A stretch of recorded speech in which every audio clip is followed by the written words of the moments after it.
اعوذ باللہ من الشیطان الرجیم بسم اللہ الرحمن الرحیم وَإِذَا جَاءَهُمْ اور جب پہنچتی ہے ان کے پاس امر من الامن او الخوف امن کی کوئی بات یا خوف کی کوئی بات اذاعوا بہ تو وہ اس کو پھیلا دیتے ہیں وَلَوْ رَدُّوهُ اور اگر وہ اس کو پلٹاتے الی الرسول رسول اللہ صلی اللہ علیہ وسلم کی طرف وَإِلَىٰ أُولِي الْأَمْرِ مِنْهُمْ یا ان میں سے جو صاحب امر لوگ ہیں ذمہ دار لوگ ہیں ان کی طرف اگر یہ بات پہنچاتے تو لَعَلِمَهُ الَّذِينَ يَسْتَنبِطُونَهُ مِنْهُمْ تو البتہ تحقیق کر کے معلوم کرتے وہ لوگ جو ان میں سے اس بات کی تحقیق کرتے ہیں، ان میں سے ذمہ دار لوگ اس کی تحقیق و تصدیق کرتے۔ وَلَوْلَا فَضْلُ اللَّهِ عَلَيْكُمْ اور اگر اللہ تعالیٰ کا فضل نہ ہوتا تمہارے اوپر وَرَحْمَتُهُ اور اس کی رحمت نہ ہوتی تو لَاتَّبَعْتُمُ الشَّيْطَانَ تو تم شیطان کی پیروی کرتے إِلَّا قَلِيلًا مگر تھوڑے لوگ۔ فَقَاتِلْ فِي سَبِيلِ اللَّهِ اے میرے پیغمبر آپ اللہ کی راہ میں لڑیں، آپ اللہ کے راستے میں قتال کریں۔ لَا تُكَلَّفُ إِلَّا نَفْسَكَ نہیں مکلف بنایا گیا مگر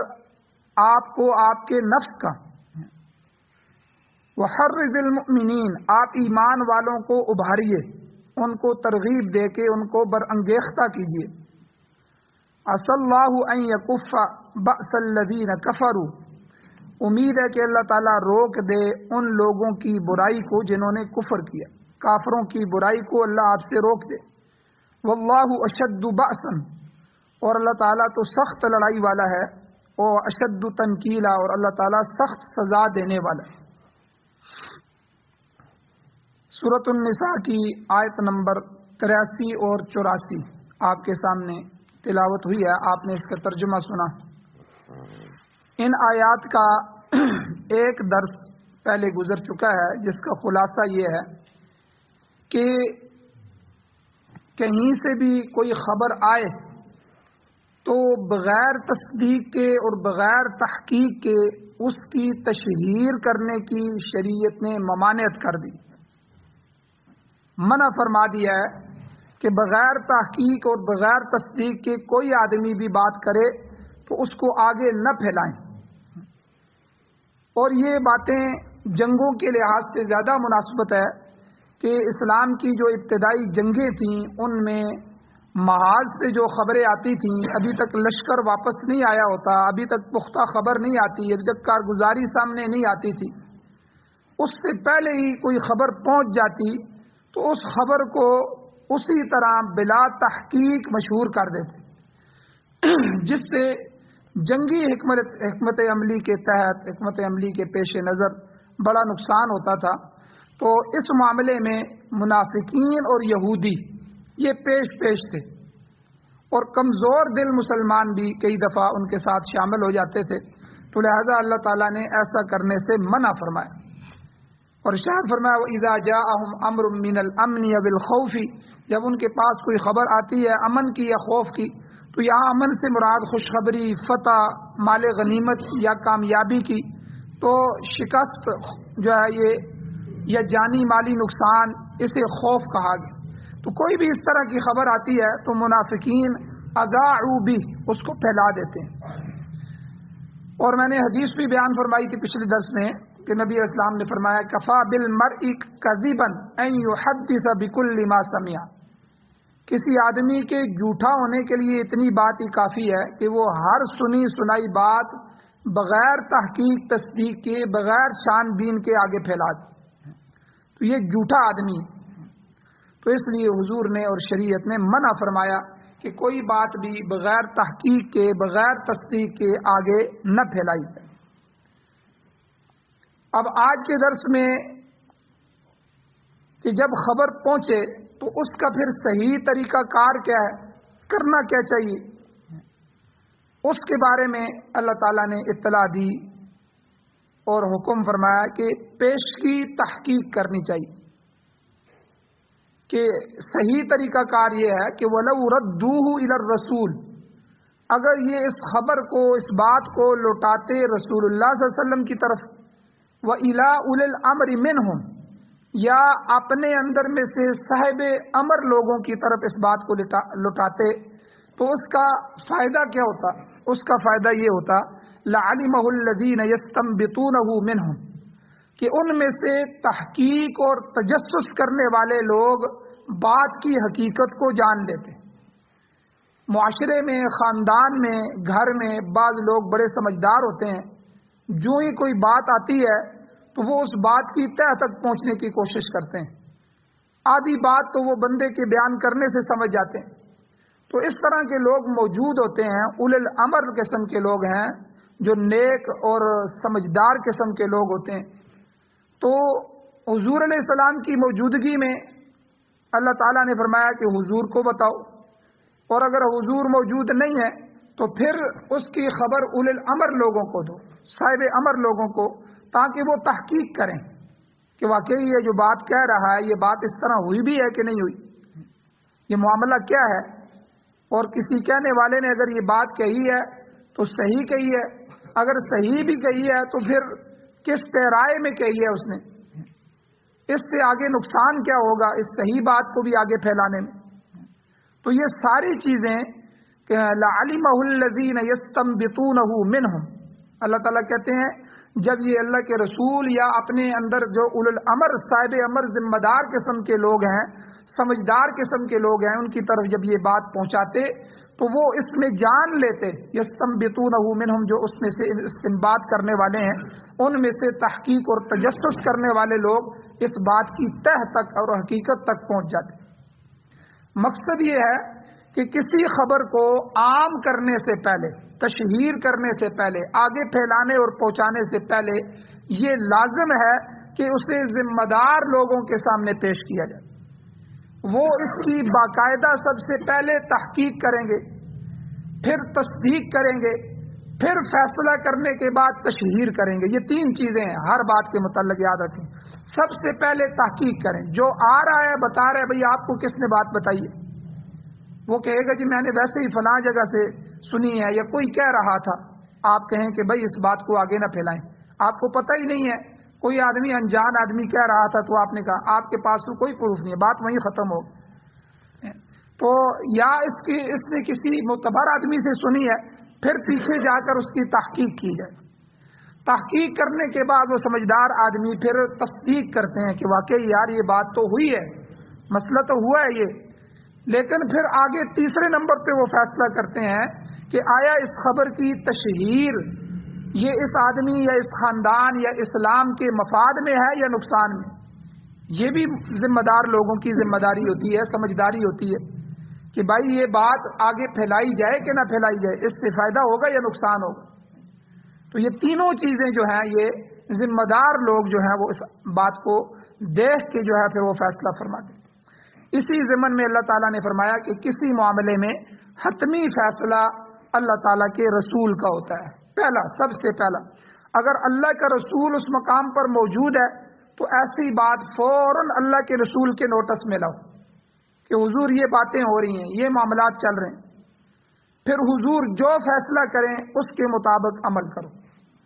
اور اگر رسول خدا موجود نہیں ہے، علماء نے لکھا ہے یا تو حضور اس مجلس میں موجود نہیں ہے، اس وقت وہاں موجود نہیں ہے، یا دنیا میں ہی موجود نہیں ہے، حضور کا انتقال ہو گیا، تو ان دونوں صورتوں میں جو آپ کے نائب ہیں، آپ کے خلفائے راشدین ہیں، تو آپ کے جو اولو الامر لوگ ہیں ان کے پاس لے جاؤ۔ بہت سی احادیث میں حضور علیہ الصلوۃ والسلام نے تشریح کر کے فرمایا کہ اگر میں موجود نہ ہوں تو تم میرے بعد ابو بکر و عمر رضی اللہ تعالیٰ عنہ کے پاس آنا۔ ایک عورت آئی اور اس نے آ کر رسول اللہ صلی اللہ علیہ وسلم سے کوئی مسئلہ دریافت کیا یا کوئی چیز مانگی، تو حضور نے فرمایا ابھی تو میرے پاس کوئی نہیں ہے، میں بعد میں جو ہے تمہیں کچھ دوں گا۔ اب اس عورت نے کہا کہ حضور اگر میں بعد میں آئی اور آپ موجود نہ ہوئے، تو حضور علیہ الصلوۃ والسلام نے فرمایا اگر میں موجود نہ ہوا تو آپ ابو بکر اور عمر رضی اللہ عنہ کے پاس جانا اور ان سے رجوع کرنا۔ تو علماء نے اس حدیث کے ضمن میں بھی لکھا ہے کہ حضور اسلام کے اس فرمانے کا مطلب یہ تھا کہ اگر تم آؤ اور میں یہاں تمہیں نہ ملوں مدینہ میں کسی جہاد میں گیا ہوں یا باہر نکلا ہوا ہوں، یا یہ بھی ہے کہ اگر تم دوبارہ کسی وقت لوٹ کے آؤ اور میں اس دنیا میں موجود نہ ہوں تو تم نے ابو بکر اور عمر کے دامن کو پکڑنا ہے، ان کی مجلس میں جانا ہے، ان سے فیصلہ کروانا ہے۔ تو اس طرح کی بے شمار احادیث موجود ہیں جس میں ابو بکر و عمر رضی اللہ تعالیٰ عنہ کی طرف رجوع کرنے کا حضور نے حکم دیا۔ اسی لیے جب حضور بیمار ہوئے تو اللہ کے نبی صلی اللہ علیہ وسلم نے سیدنا صدیق اکبر رضی اللہ تعالیٰ عنہ کو حکم دیا کہ آپ میرے مصلی پہ کھڑے ہوں اور لوگوں کی امامت کریں، آپ ان کو نماز پڑھائیں۔ تو بہرحال اگر رسول خدا موجود نہیں ہے تو پھر ایسی بات آپ کے نائبین تک پہنچائی جائے، آپ کے خلفائے راشدین تک پہنچائی، تاکہ وہ حالات کے پیش نظر جو بھی ہو وہ فیصلہ کر سکیں اور یہ دیکھیں کہ اس کی تشہیر کرنا مفید ہے یا نہیں ہے، پھر اس حساب سے فیصلہ کریں۔ اول الامر کا یہاں لفظ ہے، یہ اول الامر کا لفظ ابھی پیچھے اسی سورت کے 8ویں رکوع میں بھی گزر چکا ہے۔ وہاں بھی اللہ تعالیٰ نے حکم دیا تھا کہ اللہ اور اس کے رسول کی اطاعت کرو اور اپنے میں سے صاحب امر لوگوں کی اطاعت کرو۔ اللہ نے جہاں اپنے اور اپنے رسول کی اطاعت کا حکم دیا، وہاں اطیعوا اللہ و اطیعوا الرسول و اولی الامر منکم، اول الامر لوگوں کی اطاعت کا بھی حکم دیا۔ یاد رکھیں ہمارے نزدیک قرآن یہ اللہ کی طرف ہو گیا، حدیث سنت رسول یہ نبی علیہ السلام کی ہو گئی، یہ دو اطاعتیں قرآن و حدیث، قرآن و سنت۔ اور اول الامر جو ہے یہ صحابہ اکرام اور امت کے فقہا ہیں۔ تو صحابہ اکرام جو ہیں حضور علیہ السلام نے خود احادیث میں فرمایا علیکم بسنتی و سنت الخلفاء الراشدین، میری سنت کو بھی پکڑ لو، میرے خلفاء راشدین کے سنت اور طریقے کو بھی پکڑ لو۔ تو اس لیے ہمارے ہاں تیسری دلیل جو ہے وہ اجماع کی ہے، اجماع صحابہ۔ جس بات پہ صحابہ کا اجماع ہو جائے، سارے صحابہ جمع ہو جائیں تو وہ بھی امت کے لیے دلیل بن جاتی ہے۔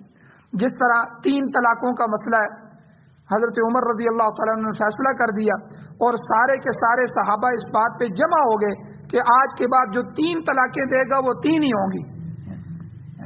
تو اس سے پہلے یہ ہوتا تھا کہ ایمانداری کا دور تھا تو وہ 1 طلاق دیتے تھے، باقی 1 یا 2 طلاقیں تاکید کے لیے دے دیتے تھے، لیکن یہ حضور کے زمانے میں تو چل گیا صحابہ، لیکن بعد میں وہ عدل نہیں رہا، وہ چیز نہیں رہی، نئے نئے مسلمان ہو گئے، اسلام پھیل رہا تھا، معاشرے کی وہ قیمت نہیں رہی، تو حضرت عمر رضی اللہ عنہ صحابہ کی موجودگی میں فیصلہ کر دیا کہ آج کے بعد یہ تاکید والا لوگ دے کے پھر کہتے ہیں ہم نے تاکیدن دی ہیں باقی، تو اس لیے آج کے بعد جو ایک مجلس میں 3 طلاقیں دے گا وہ 3 ہی دے گا۔ تو ہمارے معاشرے میں جو 3 دیتا ہے وہ 3 کی نیت سے ہی دیتا ہے، یہ تاکید والا مسئلہ تو اس کو پتہ ہی نہیں ہے، نہ اس کو 3 طلاقیں دینے کا ہی پتہ ہے، مسائل کا ہی نہیں پتہ ہماری نوجوانوں کو۔ شادیاں تو ہم ان کو کروا دیتے ہیں، تو کم از کم نکاح اور ان کی جو ایک دوسرے کے حقوق ہیں یا جو طلاق دینے کے طریقے ہیں اور طلاق دینے کے اثرات ہیں، یہ تو اپنی نسل کو کم از کم سکھا دیں، یہ تو ان کو پڑھا دیں کہ بھائی یہ چیزیں ان کو بتا دیں، انہوں نے آگے زندگی شروع کرنی ہے۔ یہ نہ ہو کہ کسی وقت غصہ آیا اور جو ہے 3 فائر اکٹھے کر دیے، بس چلو جی معاملہ ختم، بعد میں آدھے گھنٹے کے بعد بالکل عقل ٹھکانے آ جاتی ہے، اب پھر جو ہے سارے خاندان والوں کو بھی یاد آ جاتا ہے، چھوٹے چھوٹے بچے ہیں جی کیا ہوگا جی، یہ کر لیتے ہیں جی وہ کر لیتے ہیں، پھر اللہ کے حکموں کو یوں پاؤں کے نیچے رونتے ہیں اور اپنی خواہشات کو پورا کرنے کے لیے وہ ڈرامے کیے جاتے ہیں کہ جو ہے اللہ تعالیٰ ہی اس سے حفاظت فرمائے۔ کتنے ہی لوگوں نے 3 طلاقیں دے کے جو ہے وہ اپنی بیویوں کو رکھا ہوا ہے اور مستقل قیامت تک کے لیے وہ اپنی موت تک کے لیے زنا کر رہے ہیں، آگے ان کی اولاد بھی جو ہے وہ اسی طرح کی پیدا ہو رہی ہے۔ تو یاد رکھیں، تو یہ بھی صحابہ کا اجماع ہے۔ اسی طرح حضور علیہ السلام کے زمانے میں جو عورتیں تھیں وہ مسجد کے اندر نماز پڑھتی تھیں اور ان کی صفیں مردوں کے پیچھے بچوں کے صفیں بنائی جاتی تھیں، ان بچوں کے پیچھے عورتوں کی صفیں ہوتی تھیں۔ مسجد نبوی ڈبل منزل تو نہیں تھی، گیلری وغیرہ تو کوئی نہیں تھی، کچی چھت تھی، چھپر تھا۔ پھر حضور دنیا سے تشریف لے گئے، عورتوں کو منع نہیں فرمایا، ہاں فضیلت ضرور بیان فرمائی کہ عورت کی نماز میرے پیچھے مسجد نبوی سے بھی پڑھنے سے افضل وہ ہے جو گھر میں پڑھے، لیکن منع نہیں فرمایا۔ لیکن بعد میں جب زمانہ جو ہے بدلتا رہا اور نئے نئے مسلمان عرب و عجم جو ہے اسلام پھیل گیا، تو حضرت عمر رضی اللہ عنہ کے دور میں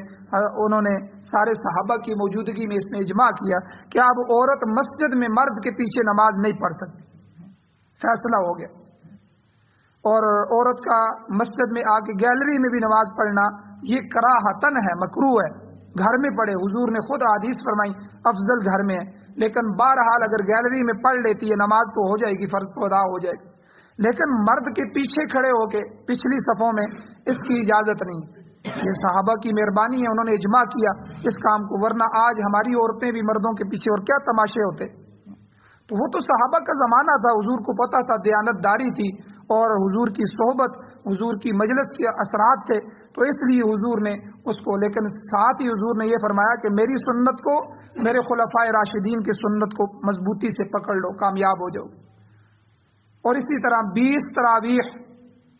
حضور نے 3 دن تراویح پڑھی جماعت کے ساتھ، چوتھے دن نہیں آئے، صحابہ کا شوق دیکھا اور فرمایا کہ مجھے خطرہ تھا کہ میری امت پر کہیں یہ نماز فرض نہ کر دی جائے، تو اس لیے پھر سارے صحابہ علیحدہ علیحدہ پڑھتے رہے۔ حضرت ابوبکر صدیق رضی اللہ عنہ کے زمانے میں بھی کچھ چھوٹی چھوٹی جماعتیں بھی ہو جاتی تھیں۔ حضرت عمر رضی اللہ عنہ کے زمانے میں انہوں نے سب کو جمع کیا کہ حضرت ابی ابن کعب رضی اللہ عنہ کو حکم دیا آپ جماعت کروائیں، سارے صحابہ کو کہا کہ آپ پیچھے نماز پڑھیں۔ بھئی وہ حضور علیہ السلام کے زمانے میں تو وہی اترتی تھی، وہ تو خطرہ موجود تھا کہ کہیں جو ہے یہ شوق دیکھ کے جو ہے وہ فرض نہ ہو جائے، تو آج تو وہی نہیں ہے۔ حضور کا منشا صحابہ پہچانتے تھے، حضور چاہتے یہ تھے کہ جماعت کے ساتھ ہو، وہ تو اس خطرے کی وجہ سے حضور نے جماعت چھوڑ دی، کہا کہ اکیلے اکیلے پڑھو، چھوٹی چھوٹی جماعتیں کروا لو۔ تو اب وہ حضور کا منشا پورا کرو،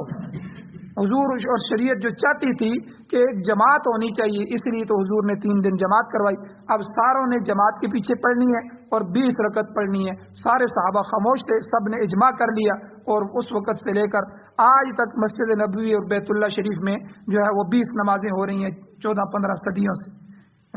20 رکعت تراویح ہو رہی ہیں۔ تو یہ 20 رکعت تراویح پر بھی صحابہ کا اجماع ہے۔ اس طرح بہت سارے چیزوں پر صحابہ کا اجماع ہوا۔ تو ہمارے ہاں تیسری دلیل قرآن اور سنت کے بعد اجماع صحابہ، اجماع امت ہے، اور چوتھی دلیل قیاس ہے کہ جو چیزیں حضور کے زمانے میں نہیں پیش آئیں، صحابہ کے زمانے میں نہیں پیش آئیں، کاروبار کی نئی نئی شکلیں ہیں، میڈیکل کے نئے نئے آپریشن اور نئی نئی چیزیں آ رہی ہیں، تو ان کے مسائل جو حل کرنے ہیں، پھر ان کو ان اصولوں پر قیاس کر کے فقہا حل کریں کہ جو جو اصول وہاں سے قرآن اور حدیث سے نکل رہے ہیں، اجماع امت اجماع صحابہ سے نکل رہے ہیں، ان اصولوں پر قیاس کر کے،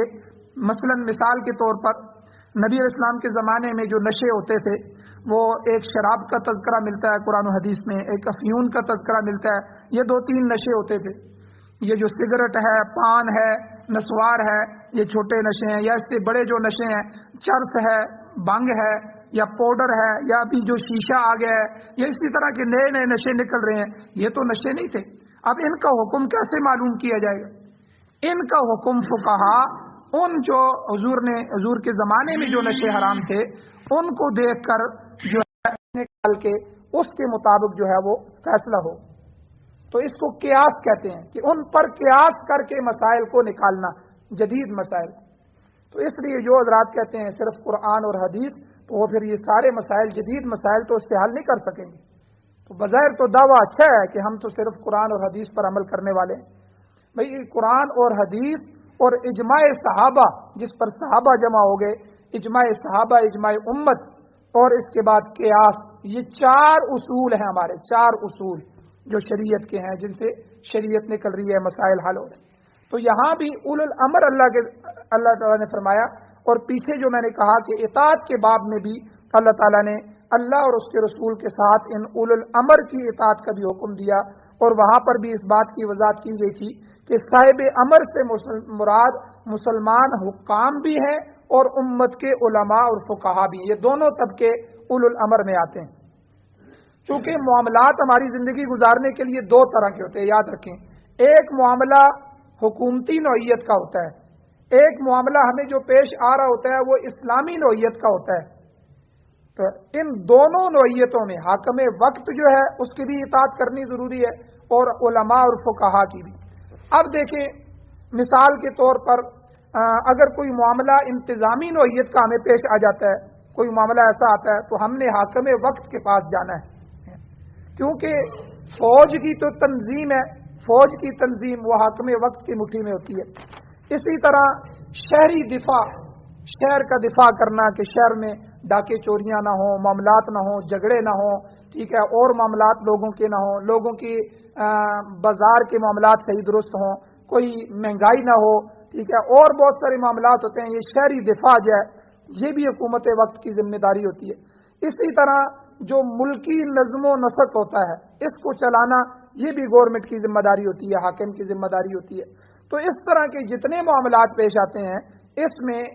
بہتر معاملہ، بہتر فیصلہ حاکم وقت ہی کر سکتا ہے، تو ہم نے انہی کی طرف رجوع کرنا ہے۔ یہ فقہا نے لکھا ہے، مفسرین نے، اولو الامر سے مراد جب اطاعت کے باب میں آئی ہے تو اس میں انتظامی معاملات میں حاکم وقت کی اطاعت ضروری ہے۔ اور اگر معاملہ حلت اور حرمت کا ہے، حلال حرام ہونے کا ہے، جائز ناجائز ہونے کا ہے، یا کسی بات کے صحیح یا غلط ہونے کا ہے، تو اس میں پھر شرعی فتوے کی ضرورت ہوتی ہے۔ تو پھر ایسا معاملہ علماء اور فقہا کے سامنے پیش کرنا ہے تاکہ وہ اپنے علمی تحقیق اور تجسس کی روشنی میں مسئلے کا حل پیش کر سکے۔ امام ابو بکر جساس رحمۃ اللہ علیہ فرماتے ہیں کہ اولو الامر میں حکام وقت اور علماء اور فقہا یہ دونوں گروہ شامل ہیں، ان دونوں گروہوں کی اطاعت کا حکم کیا۔ اور اسی طرح جیسا کہ عرض کیا ہے کہ ہر نازک معاملے کی پیشگی تحقیق، اصل مسئلہ تو اس آیت میں یہی چل رہا تھا، کوئی معاملہ بھی ہو اس کی پیشگی تحقیق از بس ضروری ہے، بہت زیادہ ضروری ہے، وگرنہ کسی غلط فہمی کی وجہ سے یا غلط خبر کی وجہ سے بڑے سے بڑے نقصان کا خطرہ بھی ہو سکتا ہے۔ اب میں آپ کو حضور علیہ السلام کے زمانے کا ایک واقعہ سناتا ہوں کہ کس طرح ایک خبر کی وجہ سے معاملات کتنے بگڑ گئے، غلط فہمی ہوئی۔ روایات میں آتا ہے کہ حضور علیہ السلام نے کسی شخص کو ایک قوم کے پاس زکوٰۃ کی وصولی کے لیے بھیجا، عامل بنا کے بھیجا کہ جو ان سے زکوٰۃ لے کے آؤ۔ جب یہ شخص اس بستی کے قریب پہنچا تو وہ لوگ باہر استقبال کے لیے بھاگے، نکلے کہ حضور علیہ السلام کا نمائندہ آ رہا ہے۔ حضور نے، چونکہ صحابہ تھے، حضور کا زمانہ تھا، تو حضور نے نمائندہ بھیجا ہے تو اس کا استقبال کریں۔ جیسے آج بھی زمانے میں ہوتا ہے کہ کوئی ذمہ دار آدمی آتا ہے تو علاقے کے کچھ لوگ جو ہیں وہ اس کے بڑے پن کی وجہ سے یا جس نے بھیجا ہے اس کی عزت و اکرام کے لیے اس کا استقبال کرتے ہیں۔ اب وہ استقبال کے لیے باہر نکلے اور اس شخص کی جس کو حضور نے بھیجا تھا اس گاؤں والوں سے کچھ دشمنی تھی، عداوت تھی، تو وہ سمجھا کہ شاید یہ مجھے مارنے کے لیے باہر نکلیں، یہ مجھے ہلاک کرنے کے لیے سارے نکل آئیں۔ تو اس غلط فہمی کی وجہ سے حضور صلی اللہ علیہ وسلم کا جو محصل تھا، جو وہ عامل تھا جس کو حضور نے بھیجا تھا، ان لوگوں سے ملے بغیر وہاں سے واپس آ گیا، بھاگ کے آ گیا، اور آ کر یہ مشہور کر دیا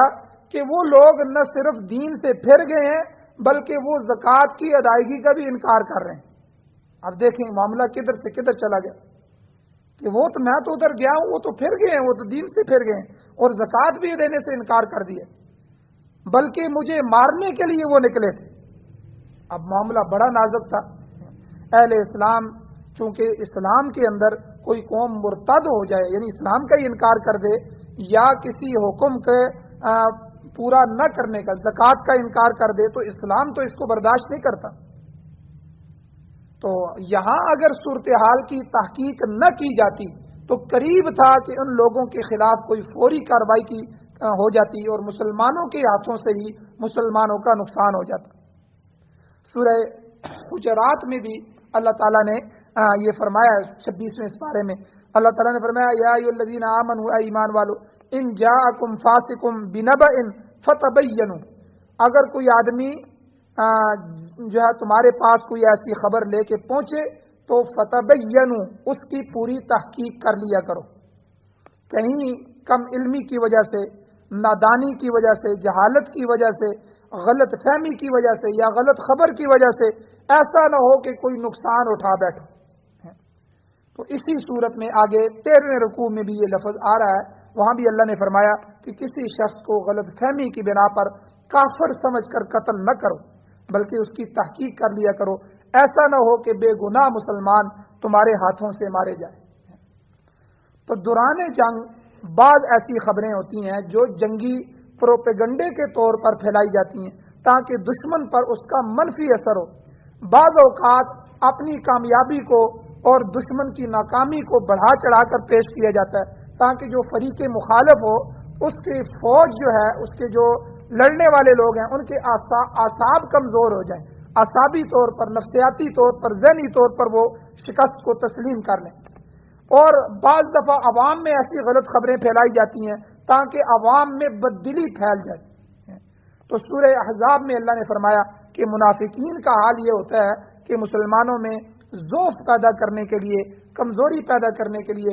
غلط پروپیگنڈے کرتے ہیں کہ ہم نے یہ کر دیا، ہم نے یہ کر دیا، یا انہوں نے یہ کر دیا۔ تو موجودہ زمانے میں بھی انگریز نے پروپیگنڈے کے ہتھیار کو مؤثر طور پر استعمال کیا ہے۔ تو الغرض اللہ تعالیٰ نے فرمایا کہ ہر خبر کو بلا سوچے سمجھے مشتہر نہ کر دیا کرو، اس کو آگے مشہور نہ کرو، بلکہ اسے اس کے اہل لوگوں کے سامنے پیش کرو، پھر وہ جو بھی فیصلہ کریں اس کے مطابق عمل کیا کرو۔ انشاءاللہ آگے یستنبطونہ کے لفظ سے بہت سے مسائل نکل رہے ہیں، انشاءاللہ وہ کل کے درس میں بیان کیے جائیں گے۔ اللہ تعالیٰ سے دعا ہے اللہ ہمیں عمل کی توفیق عطا فرمائے، آمین۔ الحمدللہ رب العالمین والعاقبۃ للمتقین والصلاۃ والسلام علی رسولہ النبی الامی الکریم۔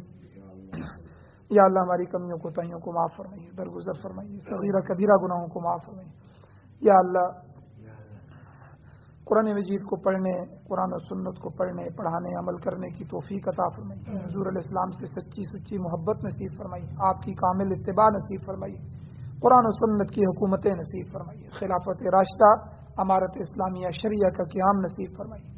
یا اللہ بیماروں کو شفا عطا فرمائیے، پریشان حالوں کی مدد و نصرت فرمائیے۔ یا اللہ ہمارے حال پر رحم فرمائیے۔ صلی اللہ تعالی علی خیر خلقہ محمد و آلہ و اصحابہ اجمعین برحمتک یا ارحم الراحمین۔